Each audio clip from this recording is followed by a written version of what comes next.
अस्सलाम वालेकुम। किशोर अकेडमी की जानिब से तमाम व्यूअर्स को ईद उल अज़हा बहुत बहुत मुबारक हो। मेरी ये दुआ है कि इस ईद कुर्बान पर अल्लाह ताला लोगों की कुर्बानी और हज के सदके हर इंसान की तमाम परेशानियों को दूर करे, आमीन।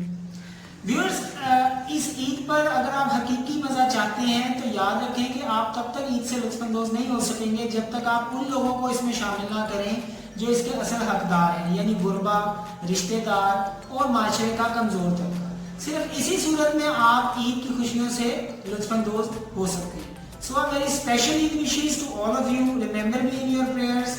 अल्लाह हाफिज़।